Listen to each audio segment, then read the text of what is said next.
네, 3교시입니다. 우리 드디어 민법 총칙을 들어갑니다. 채권법에서 중요하지 않아서 거의 제대로 보지 않을 부분들을 좀 스킵을 했고, 근데 나중에는 할 거고요. 근데 그것들이 이제 진도가 나가는 데 있어서 중요한 맥락을 구성하진 않아서 그냥 다음에 좀 몰아서 보는 걸로 하고, 오늘 지금 이 시간부터 민법 총칙을 진행하도록 하겠습니다. 혹시 뭐 지금부터 강의를 듣는 분도 계실 거예요. 인강으로는 아마 민총 물권 이렇게 판매될 수가 있어서 그런 경우에도 채권법 첫 강의 정도는 아마 맛보기로 있을 테니까 좀 들어보셔야 좀 적응이 될 거고요. 인강에서는 분리 판매가 될 수는 있는데 그거는 편의를 위해서 그런 거지, 사실 이 강의는 통으로 처음부터 듣는 게 되게 의미가 있다는 걸 알고 계시죠? 여기 앉아 계신 분은, 그죠? 갑자기 이제 오늘 여기서부터 강의를 들으면 좀 그럴 수는 있을 거예요. 다만 민법 총칙 앞부분이 좀 쉬워요. 그래서 뭐 필요에 따라서 그렇게 인강으로 들으신 분들은 좀 참고를, 좀 감안을 해주셔야 될 것 같습니다. 자, 우리는 56페이지부터 권리의 주체부터 공부를 하겠습니다. 맨 앞에는 그냥 서론이 좀 있고 신의칙 같은 게 좀 중요한데, 그 신의칙은 오히려 마지막에 보는 단원이고요. 권리의 주체, 객체, 그리고 권리의 이제 주체는 사람이나 법인을 말하는 거고요. 그 뒤에는 이제 객체라 그래서 잠깐 그 물건이라는 게 나오는데, 객체 부분은 사실 주로 물권법에서 배우는 내용인데 잠깐 맛을 보는 거고, 권리의 변동이 핵심입니다. 민법 총칙에서는. 거기에 이제 우리가 들어볼 수도 있을 것 같은데, 무효, 취소, 뭐 허위 표시, 착오, 사기, 강박, 대리, 무권 대리, 뭐 이런 거, 소멸시효 이런 거 다 그 뒤에서 배우게 됩니다. 자, 앞부분은요 좀 외울 게 좀 있고 그냥 그래요. 그래서 설렁설렁 좀 빠른 속도로 나가겠습니다. 자, 밑줄은 그어져 있기 때문에. 자, 56페이지. 권리의 주체가 될 수 있는 지위나 자격을 권리 능력이라 합니다. 자연인이 있고 법인이 있습니다. 권리 능력 3조.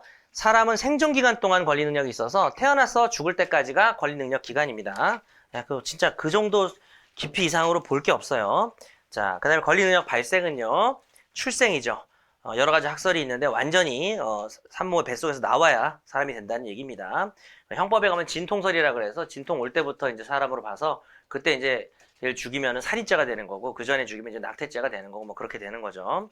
자, 그 다음에 출생하여 곧 사망했는지. 사산인가는 되게 중요해요. 왜냐하면 민법에서는 출생을 해야 사람으로 보니까 뱃속에서 사산되면 이 사람은 없었네?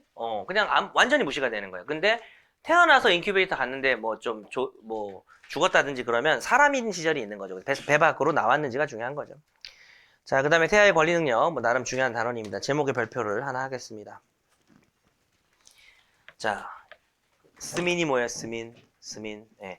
일반주의에 보면 스위스 민법은 일반주의로 되어 있고요.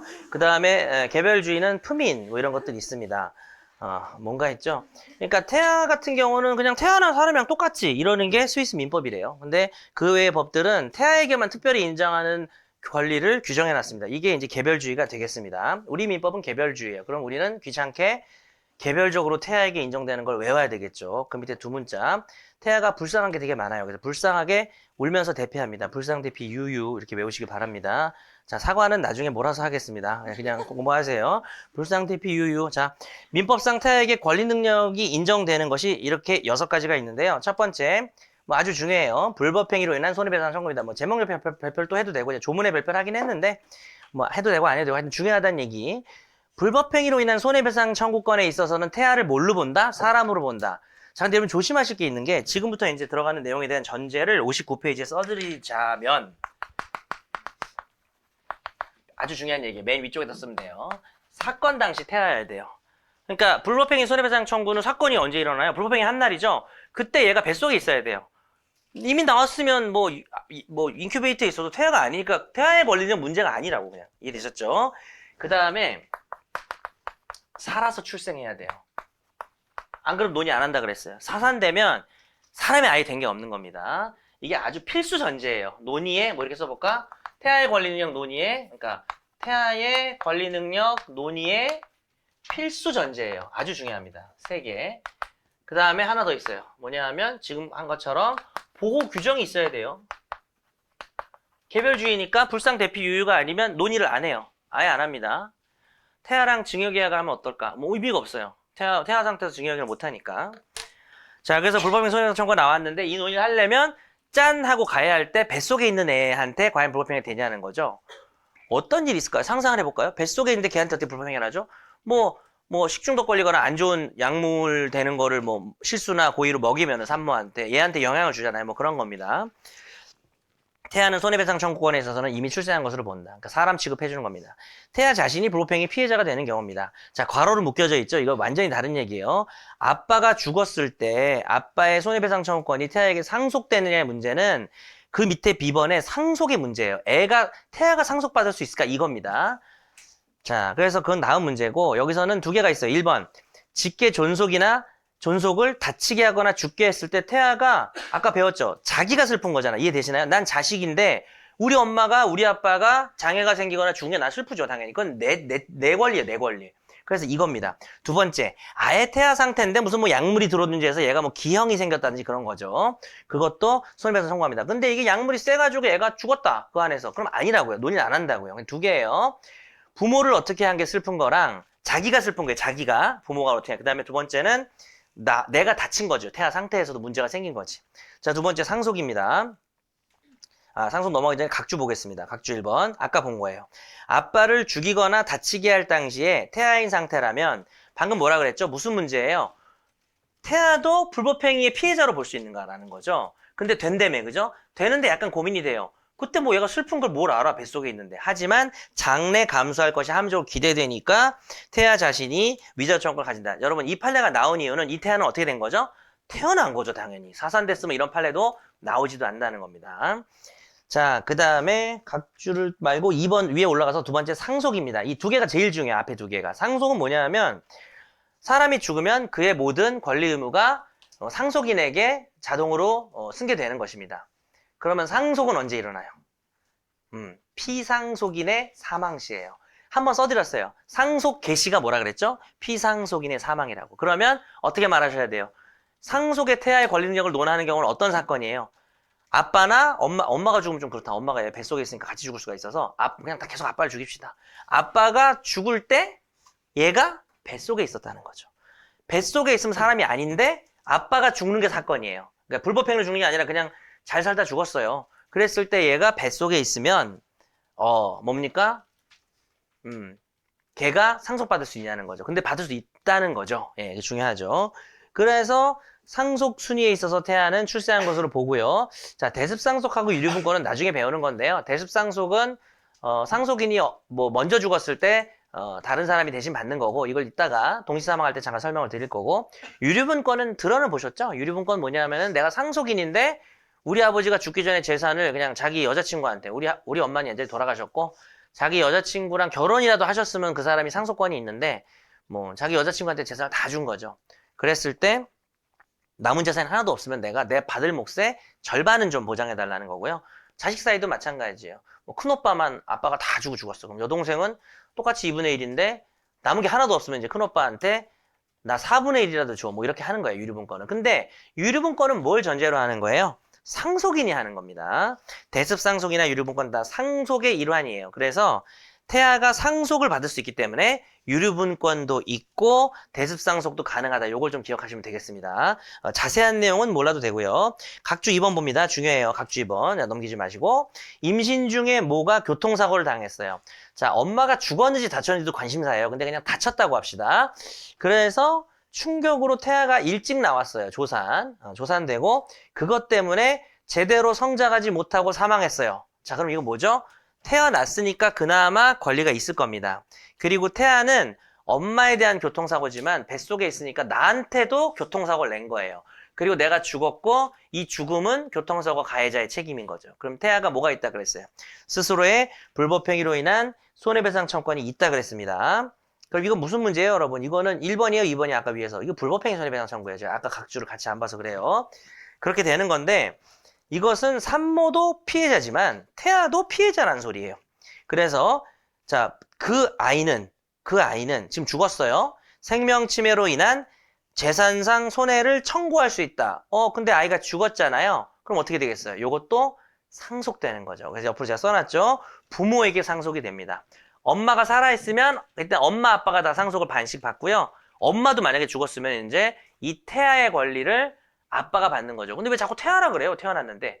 사건 당시엔 태아였기 때문에 태어나면서 취득이 된 거죠. 그리고 이 점 기억하시고 작년에 수업하는데 요 앞에 앉아 남았으니 끝나고 질문을 왔어요. 이거는 태아가 태아 상태로 죽은 건데 왜 권리가 있냐고. 조산의 뜻을 모르더라고요. 그래서 내가 임신과 출산에도 관심을 좀 가져라 이렇게 말을 했습니다. 조산은 일찍 태어난 거예요. 사산이랑 다르죠. 넘어가겠습니다. 자, 그 어이없게 틀릴 수가 있겠죠. 공부는 잘하는데 조산이 뭔지 몰라서 일찍 나왔다고요. 밖으로. 예. 그 다음에 유증. 유증은 뭐냐면 유언으로 재산 주는 게 유증이에요. 유언으로 증여하는 게. 근데 유증을 뭐 말이 안 되죠. 태아가 유증을 하겠습니까? 내가 죽으면 이게 아니죠. 태아가 유증을 받는다는 소리예요. 그래서 유증을 하는 사람이 유증자인데 그 옆에다 쓸게요. 수증자라고 좀 쓰세요. 태아가 수증자. 이게 받을 숫자예요. 유언을 받는 상대방이 된다는 겁니다. 자, 그런데 이거는 언제 태아야 될까요? 역시 이 사건이 일어날 때죠. 그럼 유언장 쓸 때라고 생각하기 쉬운데 유언장은 미리 써두는 거고 유언장의 효력 발생 시가 역시 사망 시예요. 그래서 그 뒤에 그 셋째 줄에 유증자의 사망 시 제가 밑에 뭐라고 써놨어요. 그때 태아 상태여야 이걸 논의하는 거지. 그러니까 출발선을 잘못 잡으시면 빵점 맞아요. 태아에 걸리는 게 아닌데 뭐 임신했다 태어나면 다 태아입니까? 이 유언자가 나 지금 이제 병이 걸려서 죽게 생긴 거예요. 시험 보고, 이 남자가. 근데 자기 아내가 애를 임신한 거죠. 그러면은, 뭐, 애한테. 아니, 뭐, 자기 애가 아니어도 되지, 뭐. 예를 들어서, 내가 되게 이뻐라 하는, 여자 후배인데, 걔가 임신을 한 거예요. 그래서, 네 애한테 내가 주겠다. 되죠, 뭐. 내가 그래서 유언으로, 유언장을 썼는데, 태어났어. 그리고 내가 죽었어. 그럼 뭐예요? 그건 태아에 걸리는 문제가 아니죠. 유언의 효력이 발생했을 때 태아 인지가 문제되는 거기 때문에, 이미, 태아가 태어나고, 내가 죽은 그 시점엔 사람이잖아요. 그거 안 쓰는 거예요. 이래가 좀 중요한 겁니다. 그래서 이런 포인트를 짚어줘야 돼, 사실은. 이거 뭐 무슨 맨날 정지조건서, 해제조건서 외우고 있는데, 그건 망고 쓸 데도 없고요. 한마디로 그건 이해하면 되는 거고, 태아에 걸리는 게 문제인지 아닌지를 모르면은 의미가 없죠. 사인증여와 증여에 대해서 좀 설명드릴게요. 사인증여랑 유증을 지금 좀 구별하기 힘드실 텐데, 유증은 뭐냐면 유언장으로 내 혼자 쓰는 거예요. 내가 죽으면 나중에 이제 드라마에서 변호사입니다. 검은 가방 들고 와서 공개하면 저한테 유언을 이러면서 받는 거고, 연기가 늘고 있어요. 이러면 안 되는데. 그 다음에 이제 사인증여는 뭐냐면은 둘이 만나가지고 내가 너한테 이걸 줄 건데 너 좋아? 너 승낙해? 내가 죽으면 그때 네 거야. 이게 사인증여예요. 뭐냐면 쓸게요. 유언 옆에다가는 유증이나 유언 옆에는 단독행위고요. 그 말이 있어요. 거기 읽어보면. 그러니까 쓰세요. 그 다음에 사인증여는 계약이에요. 그러니까 사인증여랑 증여는 이 작은 글씨 맨 끝에 일반 증여 있잖아요. 그냥 다 계약이에요, 계약. 우리가 증여할 때는 보통, 야, 너 이거 가져. 단독행위 같죠? 아니에요. 증여 계약은 둘이서 합의한 거예요. 나 줄게, 나 받을게. 그래서 계약은 상대방이 되게 중요해요. 합의를 해야 되잖아요. 그래서 여러분 생각에 내가 유증을 하는 상대방이 태아인 거랑 내가 증여 계약을 하는 상대방이 태아인 거랑 어느 게 더 가능해야 되겠어요? 유증은 나 혼자 쓰는 거니까 된다는 거예요. 단독행위니까. 근데 사인증여나 증여는 다 X예요. 왜냐하면 이거는 상대방이 주체로 우뚝 서 있어야 되는데 태아 상태면 안 된다는 겁니다. 되게 중요한 얘기고요. 그래서 증여는 그렇다 치더라도 사인증여는 유증이랑 비슷하거든요. 심지어 사인증여는 우리 민법이 유증에 관한 규정을 준용한다고 돼 있어요. 그래서 문제가 되는데 이게 별로 안 중요해서 제가 밑줄 안 친 건데 그래서 학설이 나뉘는 거예요. 아니 뭐 유증이 되니까 사인증여도 하자는 견해도 있는데 여러분은 오히려 압도적인 통설이 이건 계약이니까 안 된다. 어떻게 상대방 태아가 지금 뱃속인데 어떻게 계약을 하냐 이거죠. 자, 그렇게 넘어가고요. 그 다음에 인지. 인지가 뭐냐면 혼인 외에서 난 애를 자기 자녀로 인정하는 거예요. 사실은 좀 슬픈 일일 수도 있고.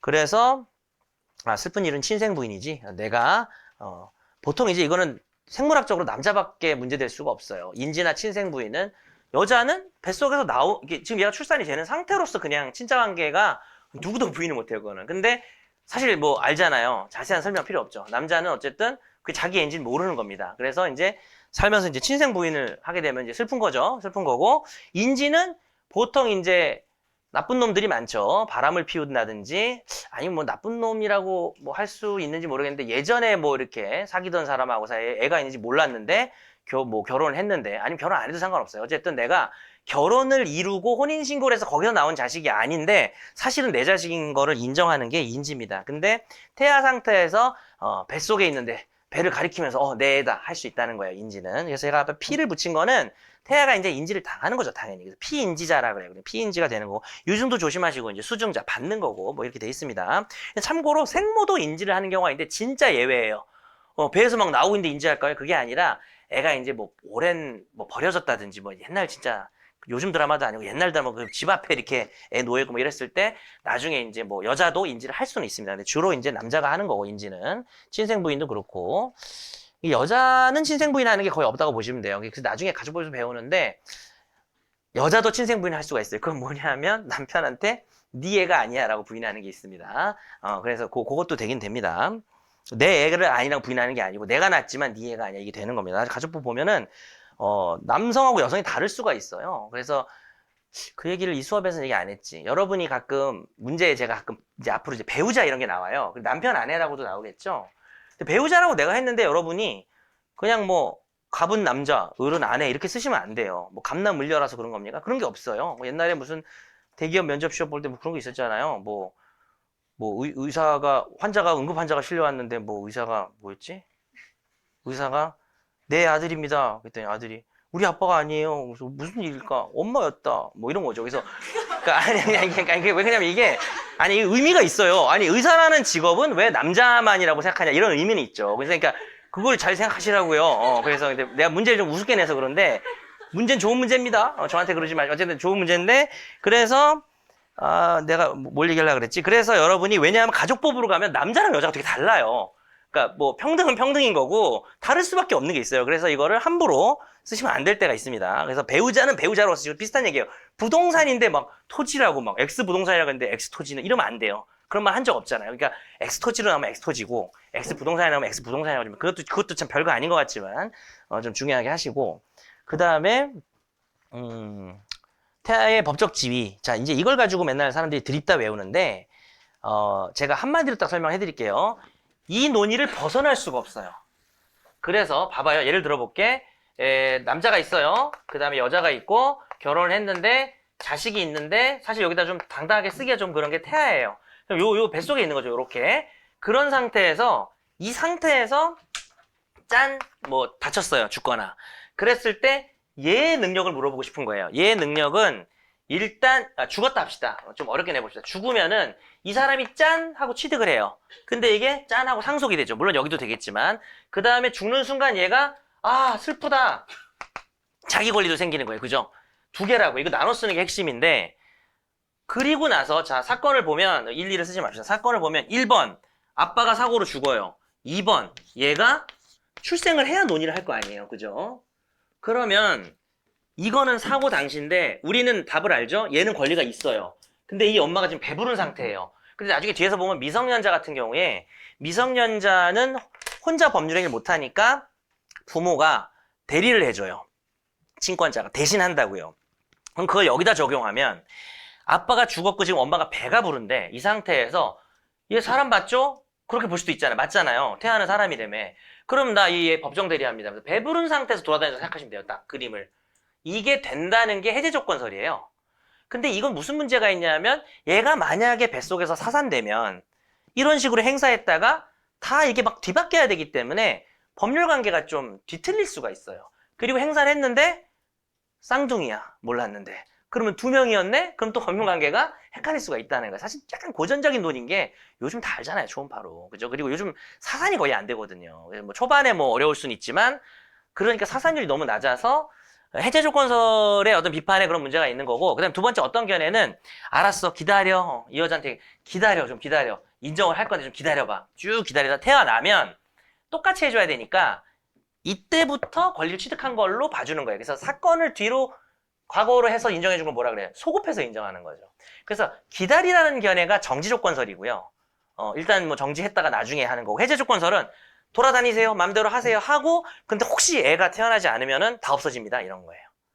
그래서 뭐 그런 건데 압도적으로 판례나 통설이 정지 조건설이에요. 기다리라는 겁니다. 왜냐하면 법률 관계가 복잡해진다는 거죠. 하나는 거래 안전이나 안정성을 지향하고 하나는 태아를 되게 위하는 견해입니다. 어떤 게 그럴 것 같아요? 기다리라는 견해는 태아인데 아직 기다리라고 그랬으니까 이거는 왜냐면 너 했다가 나중에 문제 생겼을 때 거래 안정을 강조하는 정지 조건설이고요. 태아의 이익을 주장하는 게 이제 해제 조건설이죠. 뭐 배부른 상태로 다 하세요. 뭐 태어나겠지 뭐 이렇게 하는 겁니다. 근데 두 학설은 결국은 같아져요. 그죠? 만약에 얘가 태어나면 태어나든 죽든 같아져요.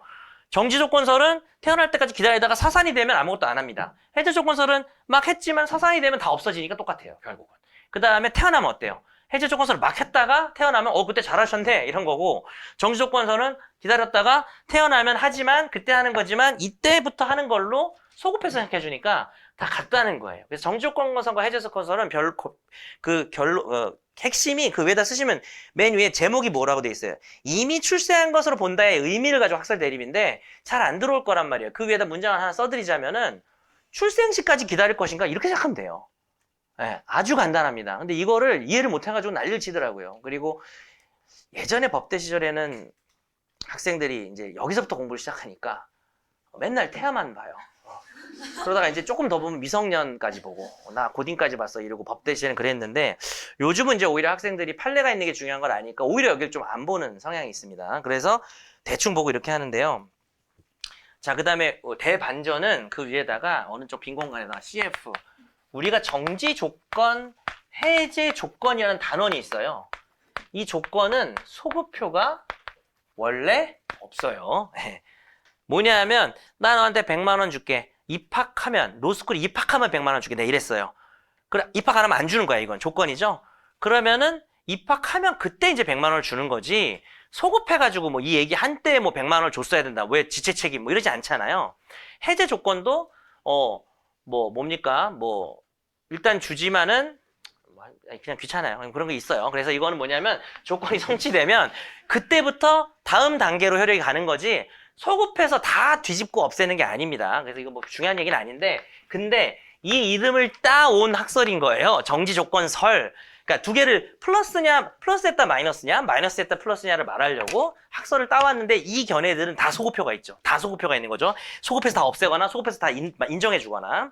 그래서 한번 읽어보시면 돼요. 뭐 태아로 있는 동안에는 정지 조건서 기다려 하다가 출생하면 조건으로 그때 이제 소급해가지고 권리능력 취급하는 거고, 인격 소급설이라는 단어는 좀 한 따옴표 해가지고 헛따옴표 해가지고 봐주세요. 이거 어느 견해겠어요?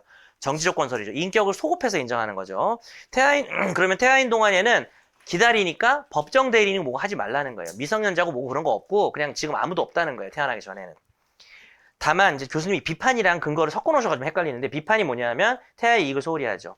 자, 근데 이 설을 취하는 논거는 뭐냐면은 왜 기다리냐 하면은 얘가 죽을 수도 있고 쌍둥이일 수도 있다 이겁니다. 자, 해제 조건설은 태아를 보호하는 겁니다. 그냥 네 맘대로 해라.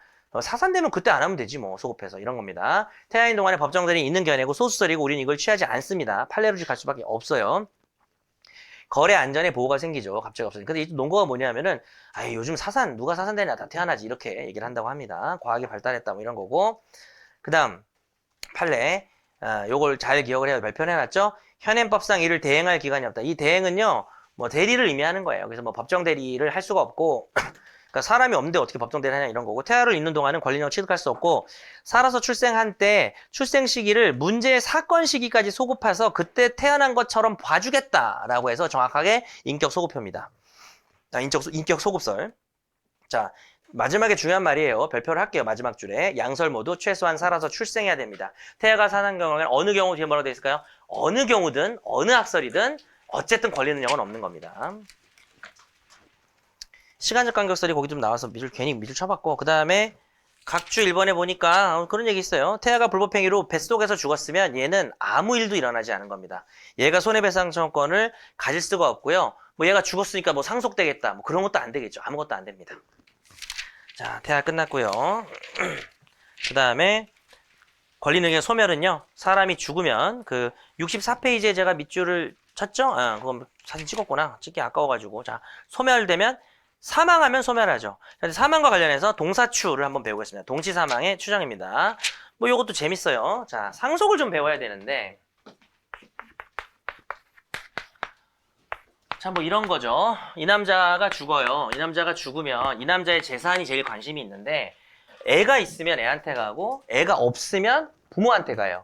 배우자는 무조건 받는 거죠. 애가 받을 때 같이, 아니면 뭐 시아버지 시어머니랑 같이 이렇게 받는 겁니다. 배우자는 0.5를 가산합니다. 0.5를 가산해서 받고요. 뭐 자식이 여러 번 있으면 나눠서 받고. 근데 뭐 나중에 이것도 상식 하나 써놓으실래요? 네, 뭐. 조그맣게 그냥 이 사건하고 상관이 있는 건 아니고, 죽으면 이거 계산 빨리 하는 방법은 간단해요.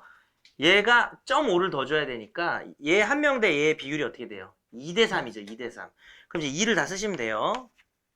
그 다음에 여기 3을 써요. 그리고 다 더하셔야 돼요. 그죠? 13인가요? 13. 여기 분모가 13이 되는 겁니다. 13분의 3이고 13분의 2고 기적의 공식입니다. 예. 아니에요. 그냥 다 하는 겁니다. 이렇게 하시면 되고 그래서 이제 이때는 5분의 3, 5분의 2가 되는데 이 사람이 죽으면 이 아버지는 못 받아요. 왜냐면 애가 있으니까. 근데 같이 죽으면 어떠냐는 거죠. 같은 사고로 죽은 거죠. 뭐 산에 갔다가. 그렇게 됐을 때는 잘 따져서 아빠가 먼저 죽고 아들이 좀 버티다가 죽었다면 잠깐이라도 간격이 있으면 이 재산이 이렇게 가는 거죠. 그 다음에 얘가 죽었으니까 그냥 이렇게 가고 끝이에요. 할아버지한테 상속되는 거 없잖아요. 그죠? 근데 얘가 먼저 죽으면 어때요? 그럼 얘가 죽은 상태에서 아빠가 죽으면 없는 거니까 위로 가는 거예요. 그래서 이렇게 어떤 동일한 사고에서 죽으면 시아버지랑 며느리랑 피 터지게 싸울 수 있겠죠. 이 며느리는 먼저 죽었다, 우리 남편이.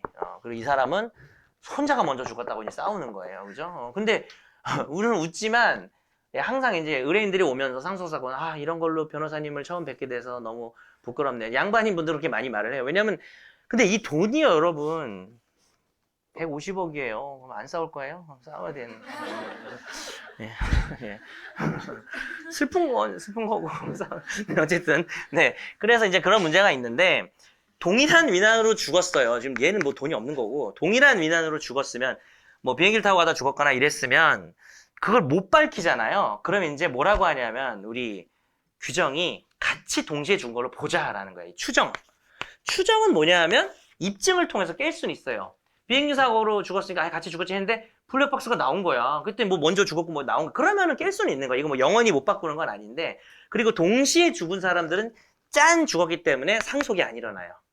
그럼 이제 동시사망을 추정하게 됨으로써 할아버지가 좋아하겠죠. 그죠? 예, 왜냐면 여기 상속이 안 일어나니까. 자, 그렇습니다. 근데 여기 어차피 아들이 한 명 더 있으면 아무 의미가 없어요. 한 명 더 있으면은 할아버지 어차피 못 받으니까. 이 할아버지 왜 이러었어? 이 아들이 한 명 더 있으면은 미안해요. 시간이 쓸데없는 걸로. 자, 그래서 있으면 어차피 이 할아버지는 그냥 못 받아요. 왜냐면 저 자식이 있기 때문에. 그래서 얘가 먼저 주는지 안 주는지 별로 의미가 없어요. 뭐 따져볼 수는 있지만. 그게 동시사망 추정이에요. 자, 보겠습니다. 그래서 동시사망 추정은 누가 먼저 죽었는지가 상속에 중대한 영향을 끼치는데 30조가 2인 이상이 같은 사고로 죽으면 동시에 죽은 걸 추정한다. 예, 동일한 위난으로 죽은 경우를 말하는데 그 밑에 동일하지 않은 위난으로 그런 경우 이제 뭐 이것도 뭐 사람이 죽었는데 웃으면 안 돼. 갑은 산에서 죽고 을은 바다에서 죽었대요. 근데 뭐 비슷하게 죽었대. 그럼 동일한 위난이 아니잖아요. 근데 그때도 우리가 몇 시에 죽었는지 모르면 할 수도 있다. 뭐 그런 얘기입니다. 그냥 참고로 알아두시고. 그러니까 여기는 진짜 판례도 없고요. 진짜 설렁설렁 하는 거예요. 자, 근데 이제 그 밑에는 보시고 뭐 본조를 유추적용해서 한 통설이 있고 추정 번복. 예, 반대사를 입증하면 블랙박스 찾았다. 뭐 할 수 있는 겁니다. 추정 번복할 수 있습니다. 자, 이 각주가 이게 민소까지 치면 좀 중요한 거라 각주 1번은 별표하겠습니다. 자, 민소 얘기인데 자, 그 동일하지 않은 위난도 되는데 그러니까 잊어버리세요. 그거 없다 치고 같은 사고로 죽었다. 그 다음에 그러면 뭐라고요? 그럼 같이 죽었겠지라는 겁니다. 이 부분이 추정이에요. 우리 법에 의해서. 그러니까 이 할아버지는 얘들 같은 비행기였어요만 주장하면 돼요. 그러면은 진짜 동시에 팍 죽었는지를 안 해도 돼요. 이게 법의 어떤 편의성이죠. 추정 규정에. 그러면 이 엄마는 이걸 깨기 위해서는 요걸 깰 때는 아니요, 비행기 시간이 달랐는데 이 앞에 비행기 뭐 여러 개 터졌는데 서로 다른 위난이었다. 아예 시간이 다른 위난이다를 할 때는 판사한테 확신을 줄 필요는 없고 그 의심만 가지게 하면 돼요. 왜냐하면 아직 추정되기 전이라서. 이 추정되고 나면 되게 세지는 거거든요. 그래서 이 부분을 깰 때는 같은 사고가 아니에요라는 거는 약간 동공지진? 판사. 그러니까 왜 내가 동공지진이라고 표현하냐면 실제로 뭐라고 하냐면 판사의 확신을 흔들리게 하면 된다라고 돼 있어요. 동공지진이라고 저는 표현을 하고 그 다음에 근데 이 엄마가 이걸 실패했어. 그냥 무조건 같은 사고야. 이거 못 바꿔. 근데 그럼에도 불구하고 조금 먼저 죽었다를 가려면은 판사한테 확신을 줘야 돼요. 예. 왜냐하면 추정이 이미 됐기 때문에 좀 어려워진 거예요. 그걸 본증이라 그래요. 자, 보겠습니다. 그리고 이 앞에 걸 전제사실. 좀 필기를 하세요. 요걸 전제사실. 이게 민소예요, 민소. 이걸 추정사실. 그거 쉽긴 쉽잖아요. 전제가 있고 추정된 거니까 추정사실이지. 자, 그래서 범위상 추정을 번복하기 위해서 동일한 위난 부분이라는 전제사실에 대해서는 법원에 확신만 흔들어 놓으면 돼요. 약한 거. 의심만 사게 하는 거 좀 써놓으세요. 확신 흔드는 게 의심만 주면 돼요. 반증이면 됩니다. 근데 두 번째, 아니면 각자 다른 시각에 사망했다는 건 지금 전제 사실을 깨는 게 아니잖아요. 그래서 요렇게 여기 표기 좀 맞아야 되니까 요거는 반증으로 깨요. 이거는 의심만 주면 돼요. 요 필기 여기다 해주자 그냥. 이거는 본증으로 깨요. 본증으로 깨고 이거는 확신을 줘야 돼요. 나중에 민소 수업도 이제 여름에 제가 할 텐데 제가 늘 말하죠. 민법이랑 민소를 같이 한다고 뭐 둘 다 못해요. 그럴 필요가 없는데 민소를 하기 위해서는 사실 민법을 잘하는 상태면 확실히 좀 잘할 수 있어요. 몇 부분이. 민법을 뭐 다 잘해야 되는 건 아니고 몇 부분의 민법을 잘하면 그래서 이제 민법을 하고 민소를 하셔야 되고요. 1학기에 민소 있는 학교가 1개인가 2개인가 있더라고요. 거의 없는 것 같은데. 그래서 한 학교인가 있는 것 같았는데 민소 그냥 보지도 마세요. 오늘 이따 선배들 와서 아마 얘기할 겁니다. 자, 그래서 뒤로 넘어왔죠. 추정의 효과입니다. 동시에 사망한 것으로 추정되는 수인 간에는 상속이 생기지 않아요. 다만 대습, 옮기겠습니다. 대습 상속이 생깁니다. 자, 요걸 좀 설명을 해드려야 돼요. 요거까지 설명하면 이제 행위능력으로 들어갈 수가 있는데 대습 상속은 어쩔 수 없네. 여러분이 민법 조문을 찾아봐야 될 것 같습니다. 법전에 천일조, 맞나? 천일조를 한번 펴볼게요. 뭐 앱으로 보시든지 천일조를 지금부터 읽겠습니다. 천일조. 천조부터 읽을까요? 천조. 상속에 있어서 다음 순위로 상속이 된다. 1번 직계비속, 2번 직계존속, 3번 형제자매, 4번 사촌 이내 반계월조. 여기 배우자가 없죠. 왜냐면 배우자는 여기서 1번이나 2번이 받을 때 0.5를 받는다는 규정이 따로 있어요. 자, 사망 본기표 볼까요? 천조 사망. 태아는 상속 순위에 있어서 이미 출산한 것을 본다. 아까 참 그거 제가 강조 안 했는데 옆에 제가 조문 크게 써놨죠? 762조랑 천조 사망 크게 써놨죠? 그 조문을 좀 기억하세요. 여러분이 찾기가 어렵거든요. 76이랑 천조 사망을 찾기 어려울 거예요. 태아의 그 불상 대피 유유 중에 제가 불상만 조문을 좀 크게 써놨잖아요. 나머지는 뭐 썼었는데 되게 중요한 조문은 아니고 그 2개는 좀 봐두세요. 이건 사례 문제로 내가 화요일날 냈어요. 화요일날. 월요일은 이제 불법행위 문제 풀어보시고. 뭐 그런 생각은 있어요. 태아까지만 좀 월요일날 시험을 볼까? 뭐 이런 생각이 있어요. 불법행위랑 연결이 돼 있어가지고 그런 생각은 있습니다. 자, 그 다음에 1001조 대수상속 공부할게요. 전조 1항 1호와 3호의 규정에 의해 상속인이 될 직계 비속이나 형제자매. 그러니까 여기서 형제자매는 버립시다. 너무 어려워요. 직계 비속만 가져갑시다. 자, 어떤 사람이 죽었는데 이 사람이 죽었어요. 자, 얘가 죽으면 얘 상속인이 직계 비속이 얘가 상속이 될 각이었죠. 1등에 1등, 1순위. 이 사람이 상속 개시 전에 사망했다. 무슨 소리죠? 상속 개시는 이게 상속 개시죠. 죽었을 때가. 무슨 소리예요? 먼저 죽었다고요. 먼저 죽고 그 다음에 죽은 거예요. 그럼 안타깝죠, 그죠? 안 죽었으면 상속을 받는 건데. 근데 이 사람이 처자식이 있으면 대신 받는다 이거예요. 딱 처자식만, 부자식이나 처자식만. 그러니까 배우자와 직계 비속만.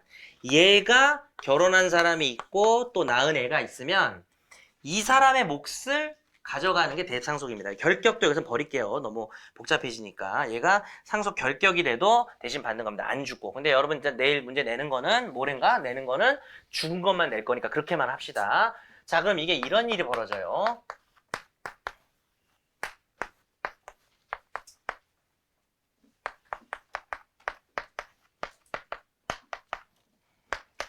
알파벳이 좀 이상해졌는데 A, B, C, D, E, 1, F로 할까 그냥? D, F, A, B, C, D, E, F, G, H, I. 자, 이것도 재밌습니다. 이 사람이 죽었어요. 그죠? 이 사람이 죽었는데 얘도 죽고 얘도 죽었어요. 이 사람은 상속인이 아니에요. 예를 들어서 이거 다 남자라 합시다. 귀찮으니까. 이거 다 남녀, 여. 그죠? 그러면은 상속인은 아들들이지 며느리가 상속받는 게 없어요. 원칙적으로. 며느리가 왜 상속받아요? 아닙니다. 배우자가 받거나 뭐 그래야죠. 그래서 얘들이 받아야 되는데 얘들이 이미 죽고 이미 빨간색은 예전에 죽은 거고 이번에 죽은 거야 이 사람이. 그럼 이 사람 재산이 어디에 가냐라는 문제가 있는 거죠. 아까 제가 3 쓰고 어떻게 쓰면 돼요? 원래 2 쓰면 돼요. 3, 2, 2인데 자 여기는 1세가 죽었는데 얘들은 2세들이고요. 여기 3세들이 좀 있네요. 그죠? 손자들이잖아요. 손녀, 손자들.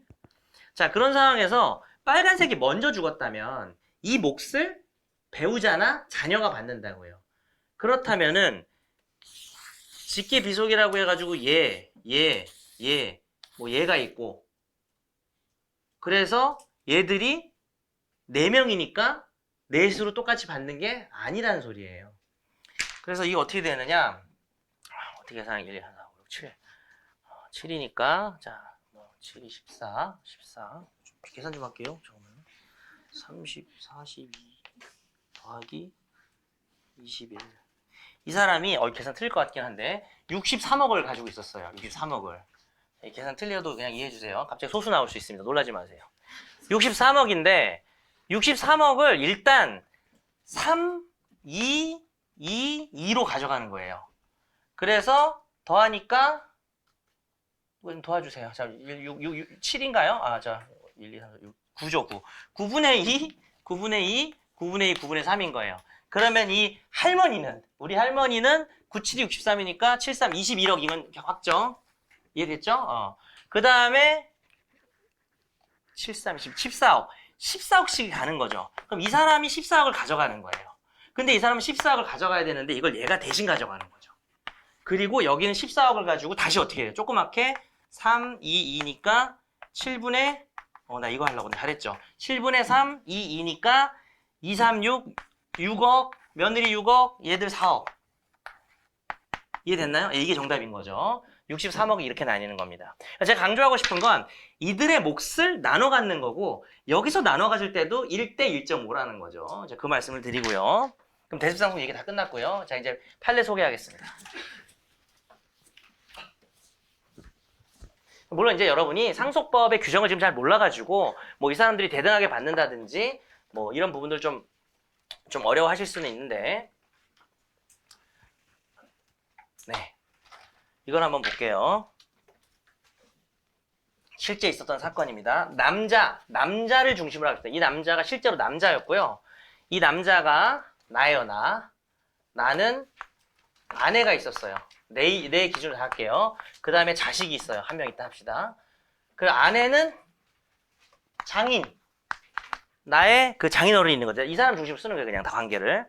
그 다음에 이렇게 있는 거죠. 그리고 또 수많은 처가 식구들이 있어요. 이 처가댁 식구들이 다 여행을 간 거예요. 장모까지 다 이렇게. 근데 이게 실제 우리나라에서 있었던 사건이고요. 괌 사건이라고 보통 하죠. 괌으로 가던 이제 칼기였나? 제가 그 비행기는 어디 비행기인지 모르겠는데 추락을 해서 다 죽은 거죠. 근데 이 장인의 형이 있었어요. 형제가 있었단 말이죠. 자, 그랬을 때 우리의 관심사는 장인의 재산이에요. 그죠? 이 장인이 돈이 엄청 많았던 거죠. 그래서 이거 뉴스에 나왔어요. 9시 뉴스에 나왔습니다. 저 봤어요. 저 어릴 때 이거 봤습니다. 기억이 나요. 이 재산이 어디로 가냐라는 거죠. 근데 같은 사고니까 어때요? 여기 상속이 일어날 수가 없죠. 그쵸? 여기도 못 일어나죠? 그럼 못 받는 거 아니에요. 그럼 형이 받았다 막 이런 거죠. 근데 우리 생각에 이게 장인의 형 정도 되면 연락도 안 해요. 형제자매 뭐 이렇게 나이 들고 하면. 그래서 자기 딸의 남편이 더 가까울 수 있는 거죠. 근데 이 논리가 이제 여기서 기적의 논리가 하나 나오는 거죠. 장인이 죽었는데 자, 가정을 하는 거예요. 우리 법원이. 자, 이 자식은 사실 별로 안 중요하고 이 사람은 누가 먼저 죽는 게 좋아요?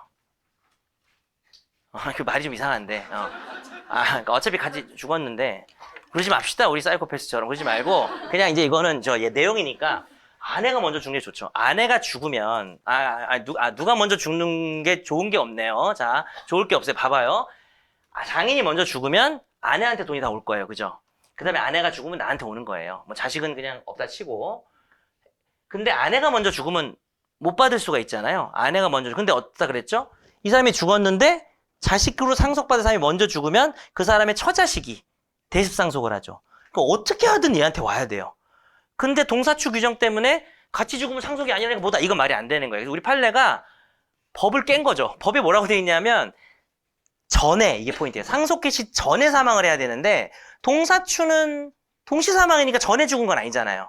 그래서 동사추 규정에 의하면은 그러니까 이제 대습상속 규정에 의하면은 아내가 먼저 죽어야만 대습상속을 받고, 근데 동시에 죽으면 대습상속 못 받는다는 거죠. 근데 그냥 단계 상속도 못 받아요. 그러면 좀 문제가 있어서 무조건 상속을 받도록 하고, 대습상속이 반대말이 본위상속, 대습상속, 그 다음에 대습상속 이렇게 있는데, 본위상속은 뭐냐면 이 사람이 먼저 죽고 그냥 상속, 죽고 그냥 상속, 이게 본위상속이에요. 근데 죽어 있으면은 바로 다이렉트로 대습상속. 어느 경우든 받아야 되는데 동시에 죽었다고 해서 이 사람한테 가는 건 이상하다는 거예요. 그러면서 대습상속을 인정했어요. 대습상속을. 그러면서 대습상속 규정을 다르게 해석한 거죠. 대습상속 규정은 잘 들어봐요.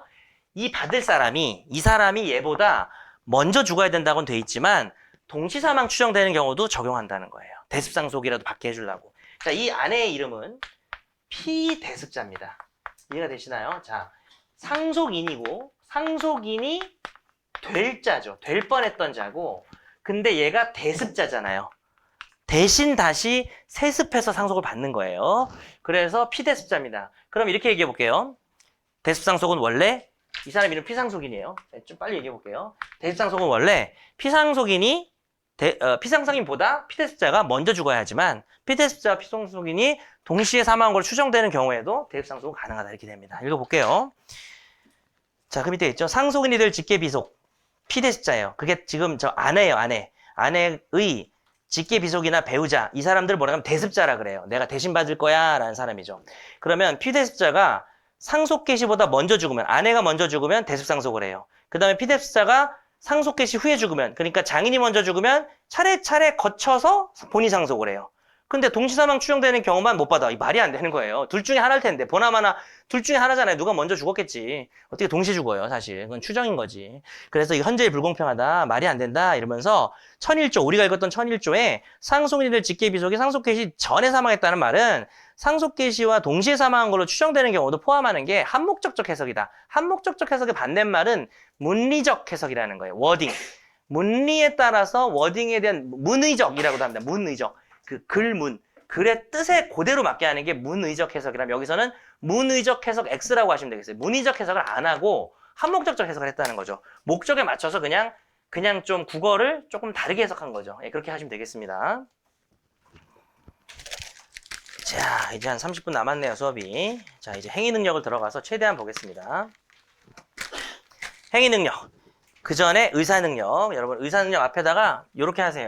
그러니까 이건 무슨 의미냐면 행위 능력 개념이 아니에요, 의사 능력은. 다른 개념을, 구별 개념을 먼저 공부하는 겁니다. 이게 짧게 나오면 내가 이렇게 괄호를 묶으려고 그랬는데, 의사 능력 자체가, 그러니까 뭐, 이게 안 중요하다는 소리보다는 뭐, 그렇게 중요하진 않지만 어차피, 행위 능력 얘기하기 전에 비교 개념이 등장한 거예요. 의사 능력 뜻이 뭐냐? 당사자가 한 의사의 표시가 어떤 효과를 가져온지에 대해서 이해하거나 판단할 수 있는 지능. 지능 어디서 봤죠? 불법행위의 책임력에서 봤습니다. 그래서 우리는 소위 이거를 뒤에도 문장이 나왔던 것 같긴 한데, 불법행위 영역에서의 의사 능력을 책임 능력이라 그래요. 자, 한번 써놓으실래요? 그 뒤에도 있긴 한데 어디 있었지? 불법행위 영역에서의 책임 능력을 의사 능력이라, 그러니까 불법행위 능력에서의 의사 능력을 책임 능력이라 합니다. 그래서 불법행위에서는 뭐 계약과 상관없이 누구를 가해했을 때 너 임마 손해배상 책임 져야 돼. 너는 적어도 이런 짓을 하면은 책임지는 거 몰라? 이렇게 하는 게 의사 능력. 그 정도 지능은 있지. 이게 책임 능력이고 의사 능력은 지금 불법행위가 아니죠. 우리 불법행위 끝났잖아요. 이거 뭐냐면 계약 같은 걸 할 때 얘가 도저히 그냥 의미를 이해 못하는 정도의 지능이라는 거죠. 자, 이 경우는 이제 의사 능력이 없다고 보고요. 문제가 있을 때는 이 의사 능력은 법에 규정이 없어요, 민법에. 근데 웃긴 건 옆에다가 민소법 민사소송법에는 2년 전에 의사 무능력자라는 개념이 들어갔습니다. 민법에는 오히려 못 들어오고, 민법 너무 조문이 많아가지고 이거를 뭐 부분 개정을 하면 되는데, 뭐 전화를 치고 있는데 언제 민법을 개정하겠어요? 다른 것도 개정을 못 하는데.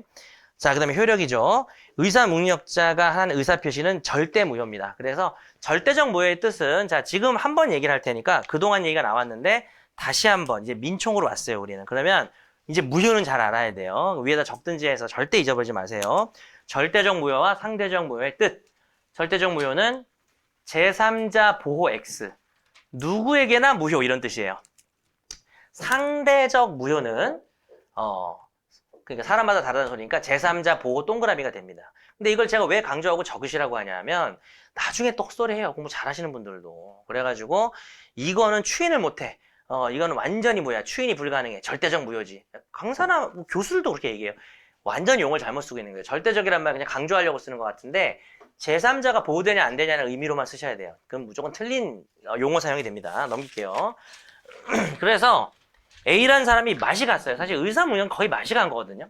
그러니까 술이 완전히 만취된 것도 의사무능력이에요. 완전히 만취돼가지고 B랑 뭐 증여계약을 해가지고 등기서류 막 다 주기로 해가지고 여기 만약에 등기를 했는데 뭐 예를 들어서 C가 또 사가지고 등기를 했어요. 보호가 절대 안 된다고요. 의사무능력으로 이 사람이 의사무능력은 되게 센 거예요. 지금 거의 몸을 못 가눌 정도예요. 그래서 이거는 무효고 아무도 보호가 안 돼요. 아무도 보호가 안 되고 원래 우리 법은 등기에 공신력이 없잖아요. 그래서 그 그냥 그대로 적용되는 디폴트 값이 되는 거예요. 위조랑 비슷하게. 뭐 시험에 나오지는 않지만 잘. 의사 능력은 자신의 행위나 의미나 결과, 정상적인 인식력과 예기력을 바탕으로 합리적으로 판단할 수 있는 정신적 능력 내지는 지능이다. 우리 판례가 직접 이런 워딩을 쓰긴 했습니다. 자, 이제 의사 능력 끝났고요. 한번 그냥 읽어보시고 지능 지수가 뭐 73, 뭐 성인인데도 뭐 사회 연령이 뭐 이렇게 6세 수준이다. 이런 경우를 말하는 겁니다. 자, 보면 뭐 지능지수 58 뭐 이런 정도만 나와요, 계속. 자, 이제 행위 능력이에요. 우린 행위 능력을 배우는데 행위 능력은 제한 능력자 제도라고 합니다. 이게 참 한참 수업하다가 그때 짜증이 났었는데 몇 년 전에 개정된 건가? 행위 무능력자라는 표현이 원래 있었어요. 그러니까 의사 능력이 없으면 의사 무능력자라고 하고요. 원래 행위 능력이 없으면 행위 무능력자라고 그래요. 그래서 아마 교수님들도 뭐 그냥 조금 연세 있고 이러신 분들은 야, 이거 무능력자, 영국 공부 열심히 해, 이 무능력자 하는데 이게 이제 행위 능력이 없는 사람을 예전에 무능력자라고 했어요. 근데 용어가 바뀐 게 바뀐 취지는 이해를 합니다. 왜냐하면 무능력자라는 말이 좀 그렇다는 거예요. 그래서 그 행위 능력이 부족한 거기 때문에 제한된다라고 얘기를 하면서 용어들이 많이 바뀌고 이게 참 딜레마인데 그러니까 약간의 이제 정신이 부족하거나 이래가지고 혹은 이제 미성년자 가장 대표적이에요. 그 사람들의 능력을 인정해 주는 게 그 사람들 보호하는 건지 부정하는 게 보호하는 건지 참 딜레마예요. 왜냐하면 인정을 너무 해줘 버리면 뭐 그 사람이 되게 손해보는 계약들을 하고 다니는데 그걸 인정하는 게 더 오히려 보호의 지장이고 그렇다고 해서 야, 넌 아무것도 못하지? 가만히 있어. 이것도 또 문제가 있어서 약간의 구체적 타당성으로 법이 바뀌었어요. 바뀐 게 기억이 갑자기 안 나요. 한 4년 됐나? 좀 됐습니다. 한 4, 5년 정도 된 것 같아요. 제가 강의 막 시작할 때쯤에 바뀌었나? 아마 그런 걸로 그 직후에 바뀌었나? 아마 그렇습니다. 그래서 제한능력자 제도라는 게 생겼고요. 그래서 이름이 되게 길어졌어요. 예전에는 미성년자, 한정치산자, 금치산자 이랬어요. 용어가 조금 한자가 좀 그렇긴 했는데 치산, 자기 재산을 통치한다.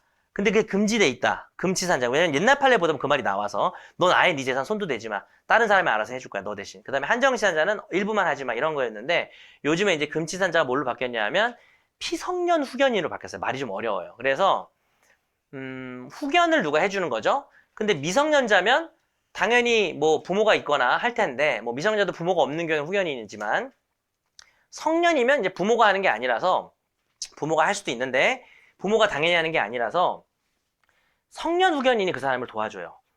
그러니까 너는 피성년 후견인이래요. 왜냐하면 도움을 받으니까. 그래서 말이 되게 조어법이 그렇게 탄생하긴 했어요. 그렇게 좀 이해를 하시기 바랍니다. 저는 그냥 귀찮아서 미성년 아니면 피한정이, 피성년이 이렇게 그냥 사람 이름처럼 불러요. 근데 이제 귀찮을 때는 그냥 미성년자라고 합니다. 왜냐하면은 차이점도 있지만 비슷한 점, 공통된 점이 있을 거 아니에요. 그래서 예전에는 무능력자라고 수업을 했었는데 일단 무능력자들은 이렇게 얘기를 하는데 제한능력자 좀 입에 안 붙어서 근데 어쨌든 여러분 이제 제한능력자라는 용어를 쓰셔야 됩니다. 무능력자 쓰시면 안 되고요.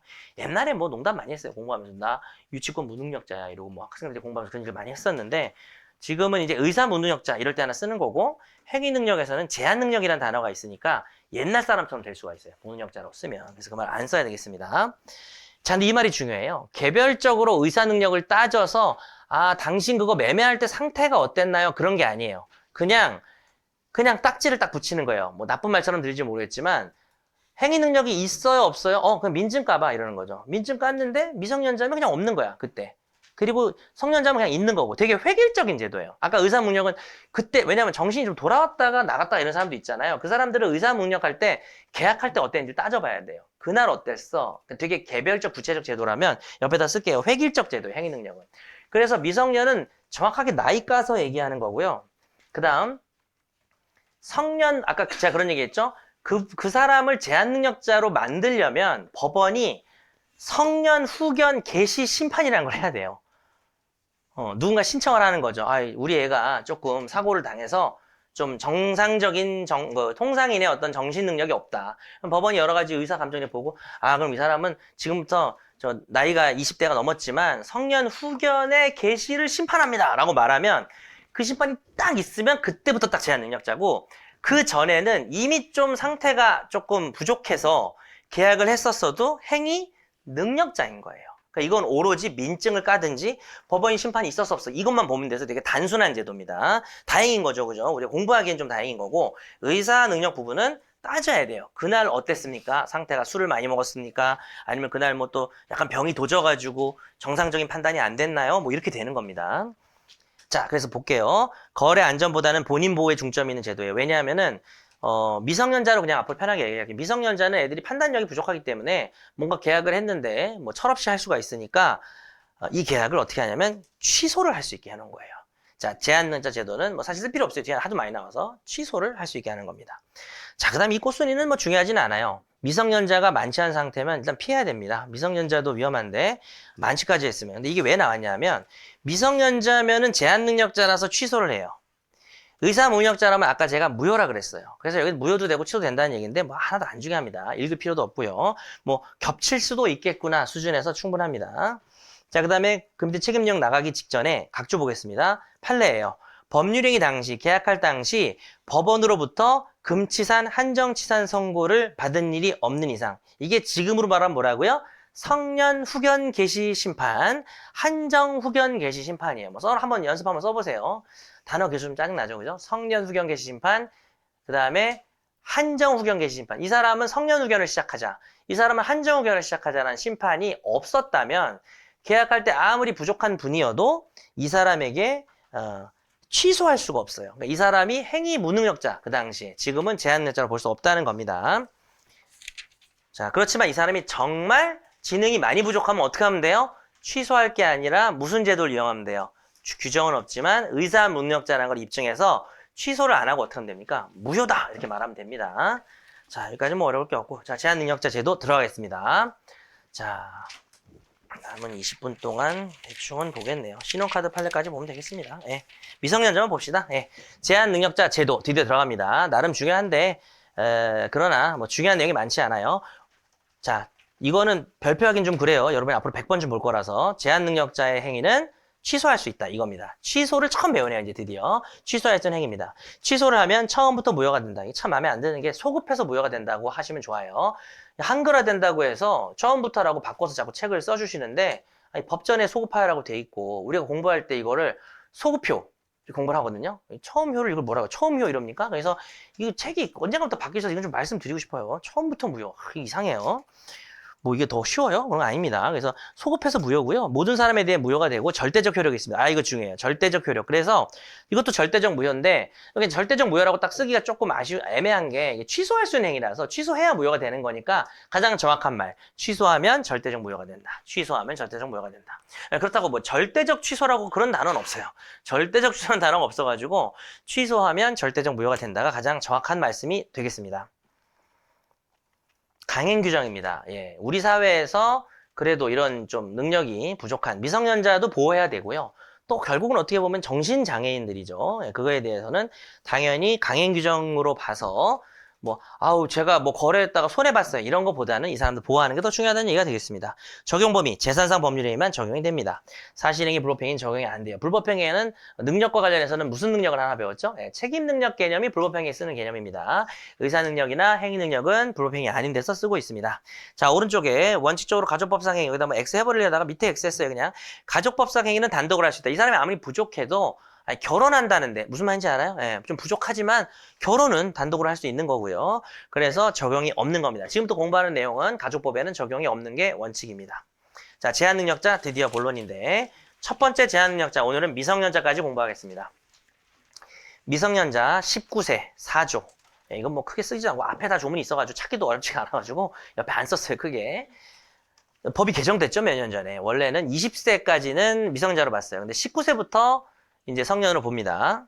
그런데 여기 드디어 나오네. 아까 제가 기간 계산할 때 초일을 뺀다 그랬잖아요. 그죠? 초일 불산입. 그래서 오늘부터 일주일이면 오늘 빼고 7일을 정확하게 줘야 돼요. 이 사람한테. 근데 연령 계산. 얘가 언제 만 19세가 되느냐. 그때부터 딱 성년되는 거죠. 언제입니까? 내가 생일이 오늘이야. 예를 들어서 1월 5일이야. 내가 생일 내일이야. 내일. 그러면 어때요? 내가 1월 4일 밤 12시가 되면 축하 문자가 못 받아보셨군요. 자, 그래서 축하 카톡이나 이런 게, 여러분 너무 공부만, 농담이고요. 자, 그래서 좀 이렇게 제가 요즘에 안 와요. 그래서 이제 생일이 딱 되면 밤 12시에 와 하고 이제 문자가 카톡이 오는 그런 사람들이 있대요. 그래서 그런 경우에는 그때 20살이 된 거예요. 그리고 19살이 된 거고, 40 몇 살이 된 거고 뭐 이런 겁니다. 그래서 그때 그 사람 나이가 바뀐 거고요. 만 나이가. 그래서 그때 바뀌는 거고, 사실은 얘가 1월 5일에 태어났으니까 초일 불산입이면 그 해에 1월 5일까지 다 살아야 나이를 줘야 될 거 아니에요. 초일 불산. 근데 초일 산입한다고, 이 나이는. 그래서 인기쟁이들이 카톡 받기 시작하는 시간부터가 얘가 성년이 되는 시간입니다. 꼭 기억을 하시고요. 그래서 딱 예외가 두 개예요. 하나는 나이 계산할 때. 하나는 0시부터 계산할 때. 그건 예외라고 할 수도 없는 게 시작하는 날을 0시부터 잡은 거예요. 그러면 그날이 홀데이가 들어오잖아요. 그러면 그 초일은 불산입하면 안 되죠. 그냥 그겁니다. 딱 두 개예요. 연령 계산, 0시부터 계산. 나중에 이제 기간 찾아보시면 딱 두 개예요. 나와 있어요. 150조 근처인가? 158조, 뭐, 여기 150, 밑줄 치자, 차라리. 158, 160 있지, 괄호 안에. 집에 가서 158, 160 요 근처에 좀 읽어보시면 초일을 산입하네, 안 하네, 이런 말이 있습니다. 그러시면 되겠네요. 성년이제. 혼인을 하면 성년자로 봐요. 간지, 그죠? 나이 어린데 결혼하는 거예요. 그러면, 이거 무릇 이제 어른이죠. 근데 예전에 좀 이유가 있었어요. 왜냐면 이게 혼인할 수 있는 나이가, 헷갈려. 18세부터 혼인할 수가 있어요. 예전엔 남성하고 여성 나이가 달랐나? 근데 지금 하여튼 18세가 되면 혼인할 수가 있는데, 그러면은 20세까지 사이에 2년 사이 동안 미성년자인데, 18세 되고 바로 혼인해버리면, 고딩들이 혼인을 딱 해버리면 성년이 되는 거예요. 그래서 전혀 적용을 안 받습니다. 근데 지금은 19세부터 성년이라, 그새 그 1년을 못 참고 결혼했냐, 뭐 이렇게 생각하시면 돼요. 그 1년 못 참고 결혼해서, 되게 좋겠다. 1년 빨리 성년이 됩니다. 자, 법률론만 의미합니다. 뭐 사실혼, 혼인 신고를 안 하면 안 돼요. 자, 법률론과 사실혼 나중에 가족법에서 배울 텐데 그냥 상식 차원에서 말하고 들어갈게요. 너무 둘이 좋아해가지고 뭐 10년째 동거하면서 살고 있습니다. 뭐 사실혼 아니에요. 사실혼은 뭐냐 하면 아이고 뭐 연석이 엄마, 연석이 아빠 이러고 옆집에서도 아이고 뭐 장인어른, 장모님 뭐 서로 그냥 뭐 처남 왔어 막 이러고 지내는데 신고만 안 하는 거죠. 무슨 말인지 알아요? 그런 사람도 있잖아요. 결혼식 다 하고 난리치고 혼인신고만 안 하는 그게 사실혼입니다. 그래서 제가 아까 말을 한 거는 동거라고 보통 하고요. 그래서 혼인의 모든 것을 갖췄는데 신고만 안 한 게 사실혼입니다. 참고로 기억해 두세요. 근데 그래도 보호가 안 돼요. 우리 민법에서는 사실혼, 혼인신고를 안 하면 부부로 보호를 거의 안 합니다. 보호되는 게 뭐 되게 조금밖에 없어요. 자, 뭐 그런 거 있어요. 사실혼인데 바람 폈다. 그때는 뭐 사실혼을 끝낸다든지 끝낼 수 있는 권리가 있고 그 바람핀 놈한테 그 손해배상을 청구할 수 있습니다. 왜냐하면 사실혼 관계도 다른 사람이 이렇게 뭐 바람을 피거나 이래가지고 침해되면 그건 불법행위로 보는 그럴 때나 보호되고 뭐 별로 없어요. 보호되는 게. 자, 진짜 본론 미성년자 행위 능력입니다. 5조부터 이제 중요한 조문들인데요. 사실은 별표가 거의 없다는 거를 알 수 있습니다. 그래서 같이 그냥 읽어요. 5조. 1항 미성년자가 법률 행위를 하면은 법정 대리인 동의를 얻어야 된다. 그러나 권리만 얻거나 의무만 면하면 그렇지 않다. 2항 이걸 위반하면 취소할 수 있다. 그래서 미성년자는 혼자 못해요. 법정 대리인의 동의받아서 해야 됩니다. 근데 예외가 있어요. 여기 예외가 하나 보이네요. 오로지 얘가 권리만 얻어요. 뭐냐 하면 어떤 뭐 삼촌이 얘한테 얘 15살인데 증여를 하는 거예요. 증여를. 그래서 얘가 그냥 받기만 하는 거죠. 오로지 받기만 할 때는 사실 미성년자라서 증여하려면 또 대리를 하긴 해야 되는데 어쨌든 오로지 그냥 뭐 자기 돈을 준다 이런 거는 부모가 동의를 안 해도 됩니다. 왜냐면 얘가 100% 이익만 권리만 있기 때문에. 그리고 의무만 면하는 거. 미성년자도 채무가 있을 수가 있죠. 그래서 뭐 미성년자가 누굴 때린 거예요. 그러면은 얘가 손해배상 채무가 있잖아요. 미성년자가 만약에 13세, 14세면은 불법행위가 아예 안 되지만 고딩 정도 되면 17세쯤 되면 미성년자지만 남을 때리면 손해배상을 해줘야 되잖아요. 근데 됐다. 주지 마라라고 면제를 해주면 그 면제해줄 때 그 가해 학생의 부모가 와서 막 동의해야 되는 게 아니겠죠. 그러니까 얘한테 좋기만 한 거는 권리만 얻거나 의무만 면하는 거는 동의가 필요 없습니다. 개관 한번 해볼게요. 지금 5조 1항 단서에 혼자 단독으로 이렇게 말하는 거예요. 단독으로 할 수 있는 것 혹은 단독으로 해도 뭘 안 당하는 거 취소를 할 수 없는 거 취소할 수 없는 거 그러니까 사실 미성년자가 이게 약간 이용할 수가 있는 게 자기가 뭘 해놓고 취소 이럴 수가 있잖아요. 나 미성년자야? 나이가 좀 들어 보였지? 취소 이렇게 이용할 수가 노안인 애가 막 그렇게 이용할 수 있단 말이에요. 근데 그렇게 못한다고 볼 수도 있는 거죠. 단독으로 네가 할 수 있는 거는 네가 권리만 얻거나 의무만 면하는 거는 네가 미성년자였고 부모가 동의를 안 해줬어도 취소를 못하는 거죠. 단독 가능한 예외라고 합니다. 미성년자가 단독으로 하면 그 행위는 어떻게 한다고요? 취소가 돼요. 근데 미성년자가 단독으로 하는 예외를 지금부터 보겠습니다. 첫 번째 예외는 지금 보시는 5조 1항 단서 그냥 완전히 권리만 얻거나 의무만 하고 한 장 넘겨보세요. 6조 처분을 허락한 재산이 두 번째 예외입니다. 한 장 더 넘겨보세요. 8조 영업을 허락받은 게 세 번째 예외입니다. 그래서 예외가 3개예요. 3개. 물론 뭐 예외를 더 만들 수도 있어요. 예를 들어서 결혼을 했다. 그럼 그것도 예외죠. 근데 일단은 세 개를 기억하세요. 5조 1항 단서 6조 8조. 숫자를 거의 외워버리세요. 5조 1항 단서 6조 8조. 자, 그리고 이제 하나씩 볼게요.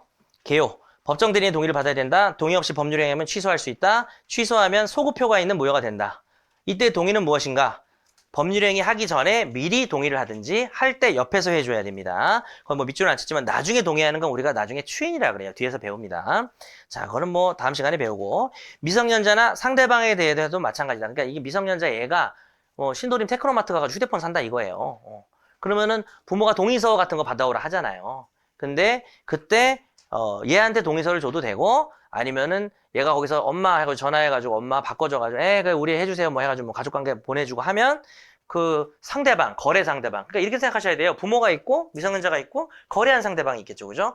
이제 이게 되게 서로 간에 대립관계인 게 거래한 상대방은 애가 너무 노안이라 어유 사장님 이러면서 했는데 16세예요 뭐 이러는 거죠 나중에. 그러면은 얘가 취소하면은 나는 계약했는데 불안하잖아요. 지위가 날아가니까. 그래서 이런 약간 텐션 상태인 거예요. 그 상황에서 이제 내용이 이제 전개가 됩니다. 자, 그런데 뒤에서 배우지만 부모가 미성년자 대신 부모의 권리가 3개예요. 동대취. 뒤에 써 있어요. 여기 안 써도 돼요. 얘가 뭐 할 때 동의해 주는 거. 그 다음에 야 엄마가 가서 그냥 사줄게. 대리하는 거. 휴대폰 계약을 대신하는 거죠. 가서. 그 법정 대리인. 그 다음에 취소. 얘가 한 걸 취소하는 겁니다. 자, 이 중에 미성년자도 이건 할 수 있어요. 자기가 하고 아저씨 저 취소할게요. 그러면은 만약에 취소도 법률행위니까 미성년자가 뭘 하고 미성년자지롱 하면서 취소를 해요. 그리고 또 와서 그 취소도 미성년자가 한 거지롱 하면서 또 취소해요. 그럼 무한 반복이 되겠죠. 영고. 그래서 이렇게 되면 안 되기 때문에 취소는 얘가 할 수 있는 거예요. 얘가 취소가 대단한 게 아니라 저 안 할래요 이거니까 이건 이제 할 수 있는데 어쨌든 친권자가 이걸 할 수 있는데 저 법정 대리 부모가 그래 너 이거 가서 해. 아빠가 동의서 써줄게 하고 야 너 못 믿겠다 아빠 가서 할게 되는 거예요. 둘 다 되는 거죠. 그 얘기예요. 동의를 했었어도 법정 대리인 가서 대리 행위를 할 수가 있습니다. 자, 요거 중요합니다. 요거 하나 꼭 외우세요. 동의가 있었다는 점에 대한 이증 책임은 그 용팔이 그 휴대폰 폰 판사라 그 폰팔이 또 비하 발언인가요? 예, 폰팔이가 하는 겁니다. 예, 그러니까 애들이 맨날 휴대폰 이렇게 하니까 그 폰 판 사람이 폰 판매자가 얘가 동의가 있었다는 점을 입증해야 돼요. 부모 동의 받았다는 점. 예, 그렇게 보시고요. 이해상 반영이 엄청 중요한데 대리할 때 볼 거예요. 그래서 요거는 거기 되게 자세하게 나와 있어요. 넘길 겁니다. 자, 그 다음에 동의의 취소입니다. 10번. 별로 안 중요해요. 야, 그래. 아빠가 너 휴대폰 하나 사와라. 동의해줄게. 사실 요즘 휴대폰 사는 개념이 아니라 통신약정 하는 개념이죠. 마찬가지예요. 뭐가 됐든. 그 통신사 가입약정 같은 거죠. 근데 미성년자가 법률 행위 전에 야, 너 아무래도 안 되겠어. 뭐 취소할 수 있다는 겁니다. 예, 그리고 그 밑에 통설 나중에 각자 읽어보세요. 안 중요합니다. 자, 예외 중요하죠. 예, 동의 없이도 미성년자가 단독으로 유효하게 하는 겁니다. 여기 5조 1항 단서는 별표 좀 할게요. 요건 알아야 되니까. 권리만 없거나 의무만 면하는 경우입니다. 근데 이거는 법적 판단, 예, 경제적 판단하면 안 됩니다. 예, 법학이에요. 경제학이 아니고. 그래서 이렇게 보셔야 돼요. 맨 밑에 먼저 볼게요. 경제적으로 유리한 매매계약. 예를 들어서 얘가 난 놈이야. 얘가 16세인데 가서 100만 원짜리를 잘 얘기해가지고 50만 원에 산 거예요. 진짜 잘했죠, 그죠? 되게 유리하죠. 하지만 지금 그건 경제 개념을 얘기하고 계신 거고 매매 계약은 우리가 어떻게 배웠어요? 돈이 싼지 비싼지 그런 거 공부 안 했잖아요. 우리 뭐 공부했어요? 매도인은 대금 채권이 있고 매수인은 인도 채권이 있다고 배웠잖아요. 서로 무슨 계약? 쌍무계약. 그러면 서로 의무를 부담하죠. 무조건 안 되는 거죠. 무조건 취소할 수 있는 겁니다. 그래서 경제적으로 유리한 매매 계약은 단독으로 할 수 있는 예외가 아니에요. 그 다음에 부담부 증여는 뭐냐면 주면서 조건이 붙은 거죠. 내가 너 줄 테니까 너 뭐 이런 거 해. 이거는 어쨌든 의무를 지우니까 안 되는 거예요. 그래서 그 위에 부담이 없는 증여를 받는 건 됩니다. 그리고 우리 제3자를 위한 계약 공부했죠. 이게 판례가 아니라서 대충 들으세요. 둘이서 계약하면서 야 이거 돈은 얘한테 주자. 근데 걔가 미성년자인 거예요. 수익자가.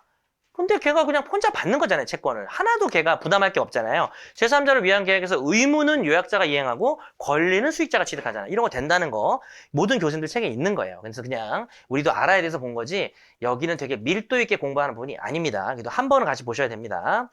그 다음에 친권자에게 부양료 달라는 건 미성년자가 할 수 있어요. 그냥 혼자 돈 받는 거니까. 여기 동그라미 하나 할까요? 부양료 청구하는 거예요. 부양을 안 해줬나 봐요. 나쁜 부모가. 자, 그 다음에 옆에 처분을 허락한 재산 6조입니다. 법정 대리인이 범위를 정해서 처분을 허락한 거죠. 뭐냐면 야 요거는 네가 그냥 써. 예를 들면 돈을 주면서 야 이거 뭐 50만 원 줄 테니까 네 맘대로 써라 했으면은 이거 가지고 어디 가서 뭐 휴대폰을 사왔다. 근데 50만 원 허락한 거니까. 근데 여기 계신 모든 분들이 학창 시절에 해본 거 뭐죠? 나만 해봤나?